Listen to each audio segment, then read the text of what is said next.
ಕನ್ನಡದಲ್ಲೊಂದು ಗಾದೆ ಇದೆ, ಅಡಿಗೆ ಬಿದ್ದರೂ ಮೀಸೆ ಮಣ್ಣಾಗಲಿಲ್ಲ ಅಂತೇಳಿ. ಇದು ಸಾಮಾನ್ಯವಾಗಿ ಕುಸ್ತಿ ಕಾಳಗಕ್ಕೆ ಸಂಬಂಧಿಸಿದಂತೆ ಸೃಷ್ಟಿಯಾದ ಒಂದು ಆಡು ಮಾತು. ಜಟ್ಟಿಯೊಬ್ಬ ಸೋತು ನೆಲಕ್ಕೆ ಉರುಳಿದಾಗ ಆತನ ಮೀಸೆಗೆ ಮಣ್ಣು ತಾಗಲಿಲ್ಲ, ಆದ್ದರಿಂದ ನಾನು ಸೋಲಲಿಲ್ಲ, ನಾನು ಗೆದ್ದಿದ್ದೇನೆ ಅಂತ ಎದೆಯುಬ್ಬಿಸಿಕೊಂಡು ಹೇಳಿದಂತೆ. ಈ ಗಾದೆ ಯಾಕೆ ನೆನಪಾಯಿತು ಅಂತ ಹೇಳಿದರೆ, ರಾಜ್ಯ ಹೈಕೋರ್ಟು ಜನವರಿ 20ರಂದು ಶ್ರೀ ಕ್ಷೇತ್ರ ಧರ್ಮಸ್ಥಳಕ್ಕೆ ಸಂಬಂಧಪಟ್ಟಂತಹ ರಿಟ್ ಪಿಟಿಷನ್ನ ಆಧಾರದಲ್ಲಿ ತೀರ್ಪು ನೀಡಿದ ಸಂದರ್ಭದಲ್ಲಿ ಸೌಜನ್ಯ ಅಂತಕ ಸಂತೋಷ್ ರಾವ್ ಪರ ಹೋರಾಟ ನಡೆಸುತ್ತಿರುವಂತಹ ಮಹೇಶ್ ಶೆಟ್ಟಿ ತಿಮರೋಡಿ ಮತ್ತು ಹುಸಿ ಬಾಂಬು ಇಟ್ಟು ಪೊಲೀಸ್ ಇಲಾಖೆಯಿಂದ ವಜಾಗೊಂಡಂತಹ ಸಬ್ ಇನ್ಸ್ಪೆಕ್ಟರ್ ಗಿರೀಶ್ ಮಠಣ್ಣವರ್, ನೀತಿ ತಂಡದ ಜಯಂತ್ ಸೇರಿಕೊಂಡು ಬೆಂಗಳೂರಿನ ಹೈಕೋರ್ಟ್ನ ಹೊರಗಡೆ ಹೇಳಿದಂತಹ ಮಾತುಗಳು ಕಳೆದ ಹಲವು ವರ್ಷಗಳಿಂದ ಸೌಜನ್ಯ ಪರ ಹೋರಾಟ ಎಂದು ಬಿಂಬಿಸಿಕೊಂಡು ರಾಷ್ಟ್ರೀಯ ಹಿಂದೂ ಜಾಗರಣ ವೇದಿಕೆಯ ಸ್ಥಾಪಕಾಧ್ಯಕ್ಷ ಮಹೇಶ್ ತಿಮರೋಡಿ ಮತ್ತು ಅವರ ಸಹಚರರು ಶ್ರೀ ಕ್ಷೇತ್ರ ಧರ್ಮಸ್ಥಳದ ವಿರುದ್ಧ ಹಲವಾರು ಕಡೆಗಳಲ್ಲಿ ಪ್ರತಿಭಟನೆಗಳನ್ನು ಮಾಡಿದರು, ಬೀದಿ ಹೋರಾಟಗಳನ್ನು ಮಾಡಿದರು. ಅವರ ಎಲ್ಲರ ಚಿತ್ತ ಶ್ರೀ ಕ್ಷೇತ್ರ ಧರ್ಮಸ್ಥಳದತ್ತ ನೆಟ್ಟಿತ್ತು, ಹೊರತು ಪಾಂಗಾಳದ ಸೌಜನ್ಯನ ಮನೆಯತ್ತ ನೆಟ್ಟಿರಲಿಲ್ಲ. ಧರ್ಮಸ್ಥಳದ ಧರ್ಮಾಧಿಕಾರಿ ಪದ್ಮವಿಭೂಷಣ, ರಾಜರ್ಷಿ, ರಾಜ್ಯಸಭೆಯ ನಾಮಕರಣದ ಸದಸ್ಯ ಡಾಕ್ಟರ್ ಡಿ ವೀರೇಂದ್ರ ಹೆಗ್ಗಡೆಯವರ ವ್ಯಕ್ತಿತ್ವಕ್ಕೆ ಮಸಿ ಬಳಿಯುವ ಉದ್ದೇಶ ಅವರಿಗಿತ್ತು. ಅದರ ಜೊತೆಗೆ ಶ್ರೀ ಕ್ಷೇತ್ರ ಧರ್ಮಸ್ಥಳದಿಂದ ನಡೆಸಲ್ಪಡುವಂಥ ವಿದ್ಯಾಸಂಸ್ಥೆಗಳು, ಸಾಮಾಜಿಕ ಸಂಸ್ಥೆಗಳು, ಶ್ರೀ ಕ್ಷೇತ್ರ ಧರ್ಮಸ್ಥಳದ BC ಟ್ರಸ್ಟ್ನ ನಡೆಸುತ್ತಿರುವಂತಹ ಸ್ವಸಹಾಯ ಸಂಘಗಳ ಮೇಲೂ ಅವರ ಕರಿನೆರಳು ಬಿದ್ದಿತ್ತು.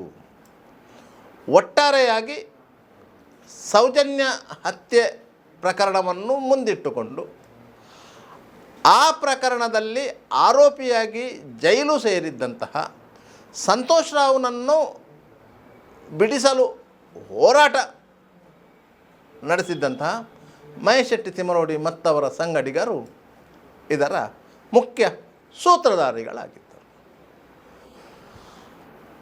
ಅವರು ಸಾರ್ವಜನಿಕವಾಗಿ ನಡೆಸುತ್ತಿದ್ದಂತಹ ಈ ಅಭಿಯಾನವನ್ನು ಕೊನೆಗೊಳಿಸಬೇಕು ಮತ್ತು ಕ್ಷೇತ್ರಕ್ಕೆ ಮತ್ತು ಕ್ಷೇತ್ರದ ಭಕ್ತಾದಿಗಳಿಗೆ ಮತ್ತು ಕ್ಷೇತ್ರದ ಆಡಳಿತದಾರರಿಗೆ ಆಗುವಂತಹ ಮುಜುಗರವನ್ನು ತಪ್ಪಿಸಬೇಕು ಎನ್ನುವ ನಿಟ್ಟಿನಲ್ಲಿ ಕಾನೂನು ಹೋರಾಟಕ್ಕೆ ಶ್ರೀ ಕ್ಷೇತ್ರ ಧರ್ಮಸ್ಥಳದ ಸಂಬಂಧಪಟ್ಟವರು ರಾಜ್ಯ ಹೈಕೋರ್ಟಿಗೆ ರಿಟ್ ಅರ್ಜಿಯೊಂದನ್ನು ಸಲ್ಲಿಸಿದರು. ಮಹೇಶ್ ಶೆಟ್ಟಿ ತಿಮರೋಡಿ ಮತ್ತವರ ಹಿಂಬಾಲಕರಿಗೆ ಸೂಕ್ತ ಎಚ್ಚರಿಕೆ ನೀಡಬೇಕು ಮತ್ತು ಅವರ ಹೋರಾಟಕ್ಕೆ ತಡೆ ನೀಡಬೇಕು ಅಂತೇಳಿ. ಅದರಂತೆ ಕೆಲವು ಸಮಯಗಳ ಹಿಂದೆ ರಾಜ್ಯ ಹೈಕೋರ್ಟು ಆ ರಿಟ್ ಅರ್ಜಿಯನ್ನು ವಿಚಾರಣೆಗೆ ಸ್ವೀಕರಿಸಿ ಶ್ರೀ ಕ್ಷೇತ್ರ ಧರ್ಮಸ್ಥಳದ ವಿರುದ್ಧ ಯಾವುದೇ ರೀತಿಯ ಅವಹೇಳನವನ್ನು ಮಾಡಬಾರದು ಮತ್ತು ಸೌಜನ್ಯ ಪರ ಹೋರಾಟ ಸಮಿತಿ ಯಾವುದೇ ಹೋರಾಟವನ್ನು ನಡೆಸಬಾರದು ಅಂತ ಹೇಳಿ ಪ್ರತಿಬದ್ಧಾಜ್ಞೆಯನ್ನು ವಿಧಿಸಿತ್ತು. ಈ ಆಜ್ಞೆಯನ್ನೇ ತಮ್ಮ ಮೂಗಿನ ನೇರಕ್ಕೆ ಬದಲಾಯಿಸಿಕೊಂಡಂತಹ ಮಹೇಶ್ ಶೆಟ್ಟಿ ತಿಮರೋಡಿ ಬಣ ಸಾಮಾಜಿಕ ಮಾಧ್ಯಮಗಳನ್ನು ಧರ್ಮಸ್ಥಳದ ವಿರುದ್ಧ ಹೋರಾಟಕ್ಕೆ ಬಳಸಿಕೊಂಡಿತ್ತು. ಧರ್ಮಸ್ಥಳವನ್ನು ಯಾವ ರೀತಿ ತೇಜಾವಧೆ ಮಾಡಬೇಕು ಅಂತ ಹೇಳಿಕೊಂಡು ಹಲವಾರು ಯೂಟ್ಯೂಬ್ ಚಾನಲ್ಗಳನ್ನು ಸೃಷ್ಟಿ ಮಾಡಿತ್ತು. ಅದಕ್ಕೆ ಕೆಲವರು ಸಾಥ್ ಕೊಟ್ಟರು. ಪರಿಣಾಮವಾಗಿ ಕೆಲವು ದಿನಗಳ ಹಿಂದೆ ರಾಜ್ಯ ಹೈಕೋರ್ಟ್ನ ಆದೇಶದಂತೆ 9 ಯೂಟ್ಯೂಬ್ ಚಾನಲ್ಗಳು ಬಾಗಿಲು ಮುಚ್ಚಿಕೊಂಡಿವೆ. ಅದರ ತಾಂತ್ರಿಕ ಕಾರಣಗಳಿಂದ ಕೆಲವು ಯೂಟ್ಯೂಬ್ ಚಾನಲ್ಗಳು ನಡೀತಾ ಇದೆ.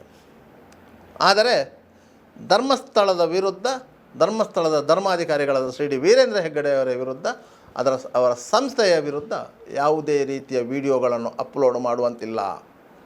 ಇದು ಹೈಕೋರ್ಟ್ನ ಆದೇಶ.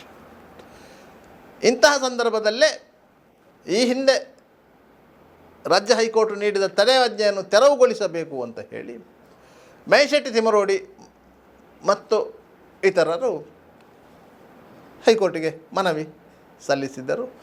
ಆದ್ದರಿಂದ ಹೈಕೋರ್ಟ್ ಈ ಪ್ರಕರಣದ ವಿಚಾರಣೆಯನ್ನು ಕೈಗೆತ್ತಿಕೊಂಡಿತ್ತು. ಕೆಲವು ದಿನಗಳ ಹಿಂದೆ ಹೈಕೋರ್ಟಿನ ಏಕ ಸದಸ್ಯ ಪೀಠದ ಮುಂದೆ ಈ ಪ್ರಕರಣ ವಿಚಾರಣೆಗೆ ಬಂದಿತ್ತು. ಆ ಸಂದರ್ಭದಲ್ಲಿ ಮಹೇಶೆಟ್ಟಿ ತಿಮರೋಡಿ ಮತ್ತು ಅವರ ವಕೀಲರು ಹೈಕೋರ್ಟ್ನಲ್ಲಿ ಹಾಜರಿದ್ದರು. ವಿಚಾರಣೆ ನಡೆಸಿದ ನ್ಯಾಯಮೂರ್ತಿಗಳು ತಮ್ಮ ಎದುರು ಇರುವಂತಹ ದಾಖಲಾತಿಗಳನ್ನು ನೋಡಿ ಮಹೇಶೆಟ್ಟಿಯವರನ್ನು ಹಿಗ್ಗಾಮುಗ್ಗವಾಗಿ ತರಾಟೆಗೆ ತೆಗೆದುಕೊಂಡಿದ್ದರು. ಇದೇ ಚಾಳಿಯನ್ನು ಮುಂದುವರಿಸುವುದೇ ಆದರೆ ಕಸ್ಟಡಿಗೆ ತೆಗೆದುಕೊಂಡು ಪರಪ್ಪನ ಅಗ್ರಹಾರ ಜೈಲಿಗೆ ಅಟ್ಟುವುದಾಗಿ ಹೇಳಿದ್ದರು. ಆ ಸಂದರ್ಭದಲ್ಲಿ ಮಹೇಶೆಟ್ಟಿ ತಿಮರೋಡಿಯವರು ತಾನು ಹೇಳಿದಂತಹ ಕೆಲವು ಮಾತುಗಳು ಮತ್ತು ತಾವು ಮಾಡಿದಂತಹ ಕೆಲವು ಹೋರಾಟಗಳ ಬಗ್ಗೆ, ಶಿಕ್ಷಣದ ಕೊರತೆಯಿಂದ ಮತ್ತು ಬೇರೆ ಬೇರೆ ರೀತಿಯ ಪ್ರಲೋಭನೆ ಮತ್ತು ಪ್ರಚೋದನೆಯಿಂದ ಮಾಡಿದ್ದು, ಆದ್ದರಿಂದ ನ್ಯಾಯಾಲಯಕ್ಕೆ ಅಗೌರವ ತೋರಿಸುವ ಉದ್ದೇಶ ಇರಲಿಲ್ಲ. ನ್ಯಾಯಾಲಯಕ್ಕೆ ಏನಾದರೂ ನೋವು ಆಗಿದ್ದರೆ ಅದಕ್ಕೆ ಬೇಷರತ್ತು ಕ್ಷಮೆಯಾಚಿಸುವುದಾಗಿ ಎಫಿದಾವತ್ತೊಂದನ್ನು ಸಲ್ಲಿಸಿದ್ದರು. ಈ ಅಫಿದಾವತ್ತನ್ನು ಮಾನ್ಯ ಮಾಡಬೇಕೋ ಬೇಡವೋ ಎನ್ನುವುದನ್ನು ನಿರ್ಧರಿಸುವುದಾಗಿ ತಿಳಿಸಿದಂತಹ ನ್ಯಾಯಮೂರ್ತಿಗಳು ಪ್ರಕರಣವನ್ನು ಮುಂದೂಡಿದ್ದರು. ಈ ಪ್ರಕರಣ ರಾಜ್ಯ ಹೈಕೋರ್ಟಿನಲ್ಲಿ ಜನವರಿ 20ರಂದು ಮತ್ತೆ ವಿಚಾರಣೆಗೆ ಬಂದಿತ್ತು. ಈ ಸಂದರ್ಭದಲ್ಲಿ ಮಹೇಶೆಟ್ಟಿ ತಿಮರೋಡಿಯವರು ಹೈಕೋರ್ಟಿನ ಆವರಣದಲ್ಲೇ ಇದ್ದರೂ ಕೋರ್ಟ್ ಹಾಲ್ ಒಳಗೆ ಹೋಗಿರಲಿಲ್ಲ. ಕೋರ್ಟ್ ಹಾಲಿನಲ್ಲಿ ಮಹೇಶೆಟ್ಟಿ ತಿಮರೋಡಿಯವರ ಆಪ್ತ ಮಾಜಿ ಪೊಲೀಸ್ ಅಧಿಕಾರಿ ಗಿರೀಶ್ ಮಟ್ಟಣ್ಣನವರಿದ್ದರು. ಮತ್ತು ಕೆಲವರು ಹಾಲ್ನ ಹೊರಗಡೆ ಇದ್ದರು. ಅವರದೊಂದು ಟೀಮು ಆ ಸಂದರ್ಭದಲ್ಲಿ ಹಾಜರಿತ್ತು. ಯಾಕಂತ ಹೇಳಿದರೆ ಅವರಿಗೊಂದು ವಿಶ್ವಾಸ ಇತ್ತು, ತಮ್ಮ ಪರ ವಕೀಲರು ವಾದಿಸಿದಂತಹ ರೀತಿಯಲ್ಲಿ ತಮ್ಮ ಪರವಾಗಿ ನ್ಯಾಯಾಧೀಶರು ಜಡ್ಜ್ಮೆಂಟು ಕೊಡ್ಬೋದು, ನಮಗೆ ಮತ್ತೆ ಸೌಜನ್ಯ ಪರ ಹೋರಾಟ ಅಂತ ಹೇಳಿಕೊಂಡು ಸಂತೋಷ್ ರಾವ್ನ ಸೌಲಭ್ಯಕ್ಕಾಗಿ ಮತ್ತೆ ಹೋರಾಟ ಆರಂಭಿಸಬಹುದು. ತನ್ಮೂಲಕ ಶ್ರೀ ಕ್ಷೇತ್ರ ಧರ್ಮಸ್ಥಳ ಧರ್ಮಾಧಿಕಾರಿ ಡಿ ವೀರೇಂದ್ರ ಹೆಗ್ಗಡೆ ಮತ್ತವರ ಕುಟುಂಬ ಮತ್ತವರ ಸಂಘ ಸಂಸ್ಥೆಗಳು ಇದರ ವಿರುದ್ಧ ವಾಚಾಮಗೋಚರವಾಗಿ ನಿಂದಿಸಬಹುದು. ತನ್ಮೂಲಕ ಒಂದು ರೀತಿಯಲ್ಲಿ ಮತ್ತೆ ಜನಸಾಮಾನ್ಯರಲ್ಲಿ ಗೊಂದಲವನ್ನು ಸೃಷ್ಟಿಸಬಹುದು ಎಂದು ಭಾವಿಸಿದ್ದರು. ಆದರೆ ನ್ಯಾಯಾಧೀಶರು ಈ ಪ್ರಕರಣದ ಅಂತಿಮ ತೀರ್ಪನ್ನು ನೀಡಿದರು. ಶ್ರೀ ಕ್ಷೇತ್ರದ ಧರ್ಮಾಧಿಕಾರಿ ಶ್ರೀ ಡಿ ವೀರೇಂದ್ರ ಹೆಗ್ಗಡೆ, ಶ್ರೀ ಧರ್ಮಸ್ಥಳ ಮಂಜುನಾಥ ಸ್ವಾಮಿ ದೇವಸ್ಥಾನ, ಅಣ್ಣಪ್ಪ ದೈವ, ಧರ್ಮಸ್ಥಳ ದೇವಸ್ಥಾನದ ಆಡಳಿತಕ್ಕೆ ಒಳಪಟ್ಟಂತಹ ವಿದ್ಯಾಸಂಸ್ಥೆಗಳು, ಆರೋಗ್ಯ ಸಂಸ್ಥೆಗಳು ಮತ್ತು ಧರ್ಮಸ್ಥಳ ಗ್ರಾಮಾಭಿವೃದ್ಧಿ ಯೋಜನೆ, ಅದರ ಸ್ವಸಹಾಯ ಗುಂಪುಗಳ BC ಟ್ರಸ್ಟ್, ಇದರ ಬಗ್ಗೆ ಯಾವುದೇ ರೀತಿಯ ಅವಹೇಳನಕಾರಿಯಾಗಿ ಮಾತನಾಡುವಂತಿಲ್ಲ. ನಿಮ್ಮ ಬಾಯಿಗೆ ನೀವು ಬೀಗ ಹಾಕಿಕೊಂಡಿರಬೇಕು. ನಿಮಗೆ ನ್ಯಾಯ ಕೇಳಲೇಬೇಕು. ಅನ್ಯಾಯಕ್ಕೆ ಉತ್ತರ ಬೇಕು, ನ್ಯಾಯ ಬೇಕು ಅಂತಾದರೆ ನೀವು ಸಂಬಂಧಪಟ್ಟ ಪ್ರಾಧಿಕಾರದಲ್ಲಿ ವ್ಯವಹರಿಸಬೇಕು.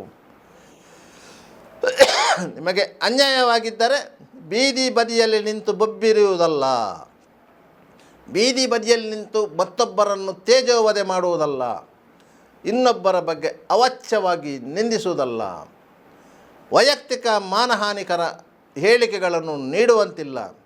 ನಿಮಗೆ ಯಾವುದಾದರೂ ಕುಂದುಕೊರತೆಗಳಿದ್ದರೆ ಅದನ್ನು ನಿವಾರಿಸಬೇಕಿದ್ದರೆ ಸಂಬಂಧಪಟ್ಟ ಪ್ರಾಧಿಕಾರಗಳಿಗೆ ದೂರು ಕೊಡಬೇಕು. ಅಲ್ಲಿ ತನಿಖೆಯಾಗಬೇಕು, ಅಲ್ಲಿ ವಿಚಾರಣೆಯಾಗಬೇಕು, ತದನಂತರ ನ್ಯಾಯವನ್ನು ನಿರೀಕ್ಷಿಸಬೇಕು. ಅದು ಬಿಟ್ಟು ಬೀದಿ ಬದಿಯಲ್ಲಿ ಹೋರಾಟ ಮಾಡಿದರೆ ನಿಮ್ಮ ಮೇಲೆ ಕಠಿಣ ಕಾನೂನು ಕ್ರಮ ಕೈಗೊಳ್ಳಲು ಸೂಕ್ತ ಪ್ರಾಧಿಕಾರಕ್ಕೆ ಸೂಚನೆ ನೀಡಲಾಗುತ್ತದೆ ಅಂತ ಹೇಳಿ. ಸೂಕ್ತ ಪ್ರಾಧಿಕಾರ ಅಂದರೆ ಏನು? ಅಂದರೆ ಪೊಲೀಸ್ ಠಾಣೆ. ಮಹೇಶೆಟ್ಟಿ ತಿಮ್ಮರೋಡಿ ಅವರಿಗೆ ನ್ಯಾಯ ಬೇಕು ಅಂತಾದರೆ ಅವರೂ ಹೋಗಿ ಬೆಳ್ತಂಗಡಿ ಅಥವಾ ಧರ್ಮಸ್ಥಳ ಪೊಲೀಸ್ ಠಾಣೆಗೆ ದೂರು ಕೊಡಬೇಕು. ಯಾರ್ಯಾರಿಗೆ ಶ್ರೀ ಕ್ಷೇತ್ರ ಧರ್ಮಸ್ಥಳದಿಂದ, ಶ್ರೀ ಕ್ಷೇತ್ರ ಧರ್ಮಸ್ಥಳದ ಗ್ರಾಮಾಭಿವೃದ್ಧಿ ಯೋಜನೆಯಿಂದ, ಅದರ BC ಟ್ರಸ್ಟಿಂದ ತೊಂದರೆಯಾಗಿದೆಯೋ ಅವರು ಹೋಗಿ ಪೊಲೀಸ್ ಠಾಣೆಗೆ ದೂರು ಕೊಡಲು ಸ್ವತಂತ್ರರು. ಈಗಾಗಲೇ 16 ಕಡೆಗಳಲ್ಲಿ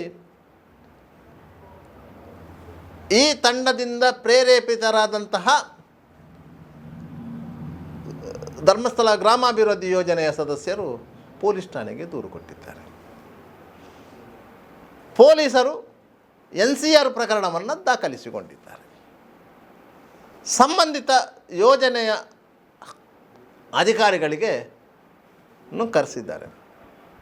ಆಗ ಅಧಿಕಾರಿಗಳು ದೂರು ಕೊಟ್ಟವರು ಬಾಕಿ ಇರುವಂತಹ ಸಾಲದ ಮೊತ್ತ ಮತ್ತು ಅವರು ಸಾಲ ಕಟ್ಟದೇ ಇರುವುದು, ಅವರು ಯಾವ ಉದ್ದೇಶಕ್ಕಾಗಿ ಸಾಲ ಪಡ್ಕೊಂಡಿದ್ದಾರೆ ಅದನ್ನು ಅವರು ತೀರಿಸಿಲ್ಲ ಎನ್ನುವುದರ ಬಗ್ಗೆ ವಿವರಣೆ ಕೊಟ್ಟಿದ್ದಾರೆ.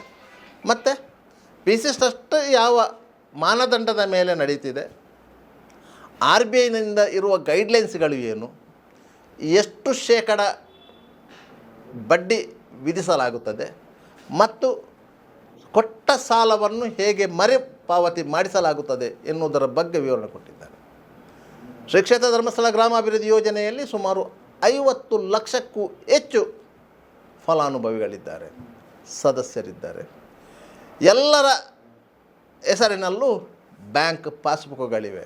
ಎಲ್ಲ ವ್ಯವಹಾರಗಳು ರಾಷ್ಟ್ರೀಕೃತ ಬ್ಯಾಂಕಿನ ಮೂಲಕ ನಡೀತಾ ಇದೆ. ಸಾಲ ಕೊಡುವುದು ಬ್ಯಾಂಕು, ಸಾಲ ಮರುಪಾವತಿ ಮಾಡುವುದು ಬ್ಯಾಂಕಿಗೆ. ಅದರ ಮಧ್ಯವರ್ತಿಯಾಗಿ BC ಟ್ರಸ್ಟ್ ಕಾರ್ಯನಿರ್ವಹಿಸುತ್ತಿದೆಯೇ ಹೊರತು ಬೇರೆ ಯಾವ ದುರುದ್ದೇಶದಿಂದಲೂ ಇಲ್ಲ. ಬ್ಯಾಂಕ್ ಏನು ಬಡ್ಡಿ ವಸೂಲು ಮಾಡ್ತದೋ ಅದರ ಶೇಕಡಾವಾರು ಕಮಿಷನ್ನು BC ಟ್ರಸ್ಟಿಗೆ ಕಮಿಷನ್ ರೂಪದಲ್ಲಿ ಸಿಗುತ್ತೆ. ಇಂಥ ಬೇರೆ ಬೇರೆ ಸಿಸ್ಟಮ್ಗಳು ಬ್ಯಾಂಕಿಂಗ್ ವ್ಯವಸ್ಥೆಯೊಳಗೆ ಇದೆ. ಅದಕ್ಕೆ RBI ಅನುಮೋದನೆ ಇದೆ. ಆದ್ದರಿಂದ BC ಟ್ರಸ್ಟ್ ಸಹ ಇದೇ ಅನುಮೋದನೆಯ ಮೇಲೆಗೆ ಕಾರ್ಯ ನಿರ್ವಹಿಸ್ತಿದೆ. 50 ಲಕ್ಷ ಫಲಾನುಭವಿಗಳು, 5,000ಕ್ಕೂ ಹೆಚ್ಚು ಸಿಬ್ಬಂದಿಗಳು, ರಾಜ್ಯದ 31 ಜಿಲ್ಲೆಗಳಲ್ಲೂ ಪ್ರಾದೇಶಿಕ ಕೇಂದ್ರಗಳು, ಆಯಾ ಗ್ರಾಮಗಳಲ್ಲಿ ಹಣ ಸಂಗ್ರಹಣಾ ಕೇಂದ್ರಗಳು, ಎಲ್ಲವೂ ಪಾರದರ್ಶಕ ಮತ್ತು ಇಡೀ ವ್ಯವಸ್ಥೆ ಸಂಪೂರ್ಣ ಗಣಕೀಕೃತ ವ್ಯವಸ್ಥೆ.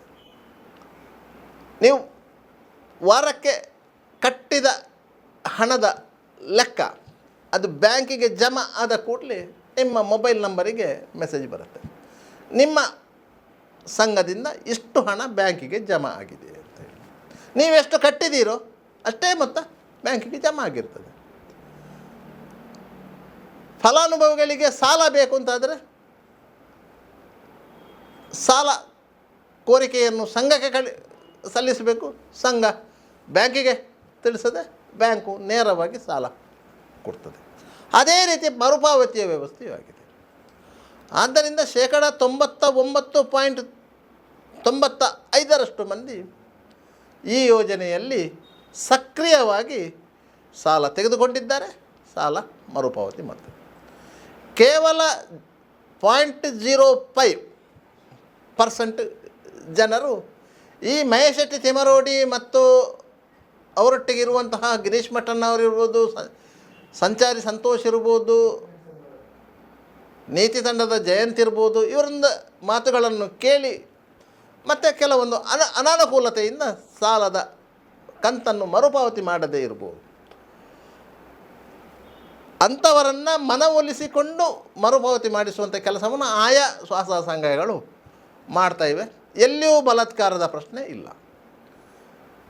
ಆದರೆ ಕೆಲವೊಂದು ಕಡೆಗಳಲ್ಲಿ ಏನು ಸಮಸ್ಯೆ ಆಗಿದೆ ಅದನ್ನು ಸ್ವಸಹಾಯ ಸಂಘಗಳ ಮೇಲ್ವಿಚಾರಕರು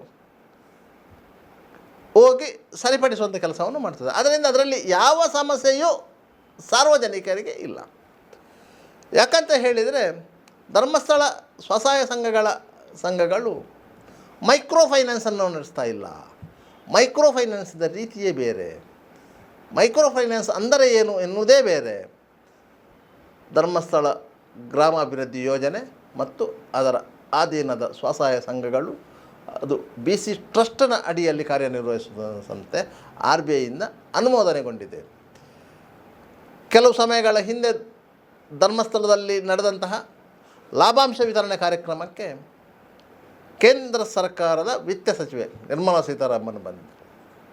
ಆ ಸಂದರ್ಭದಲ್ಲಿ 8 ರಾಷ್ಟ್ರೀಕೃತ ಬ್ಯಾಂಕಿನ ಅತ್ಯುನ್ನತ ಅಧಿಕಾರಿಗಳು ಬಂದಿದ್ದರು, ನಬಾರ್ಡ್ ಅಧ್ಯಕ್ಷರು ಬಂದಿದ್ದರು.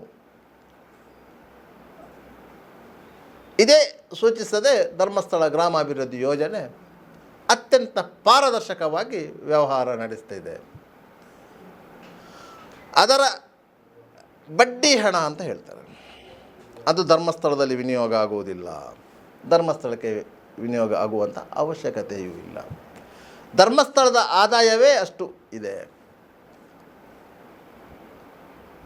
ಈ ಯೋಜನೆಯಲ್ಲಿ ಬರುವಂತಹ ಲಾಭಾಂಶ ಏನಿದೆ, ಕಮಿಷನ್ ಏನಿದೆ, ಅದು ಅದರ ನೌಕರರ ಸಂಬಳ, ಕಚೇರಿ ನಿರ್ವಹಣೆ ಮತ್ತು ಗ್ರಾಮಾಭಿವೃದ್ಧಿಯಲ್ಲಿ ತೊಡಗಿಸಿಕೊಂಡಂಥ ಸಂಘ ಸಂಸ್ಥೆಗಳಿಗೆ ನೆರವು ಎಲ್ಲವೂ ಆ ಹಣದಲ್ಲಿ ವಿನಿಯೋಗ ಆಗ್ತದೆ. ಯಾಕಂತ ಹೇಳಿದರೆ ಕೆರೆಯ ನೀರನ್ನು ಕೆರೆಗೆ ಚೆಲ್ಲಿ, ಗ್ರಾಮಗಳಿಂದ ಬಂದಂಥ ಹಣವನ್ನು ಅದೇ ಗ್ರಾಮಕ್ಕೆ ನೆರವು ಕೊಡುವ ರೀತಿಯಲ್ಲಿ ವಿನಿಯೋಗ ಆಗ್ತಾ ಇದೆ. ಆದ್ದರಿಂದ ಇಂತಹ ಒಂದು ಪಾರದರ್ಶಕ ಸಂಸ್ಥೆಯ ವಿರುದ್ಧ ಮಹೇಶ್ ಶೆಟ್ಟಿ ತಿಮರೋಡಿ ಮತ್ತವರ ಪಟಾಲಂ ಕೇವಲ ವೈಯಕ್ತಿಕ ಸ್ವಾರ್ಥಕ್ಕಾಗಿ ಕಳೆದ ಹಲವು ವರ್ಷಗಳಿಂದ ನಿರಂತರವಾಗಿ ತೇಜೋವಧೆ ಮಾಡಿಕೊಂಡು ಬಂದಿದೆ.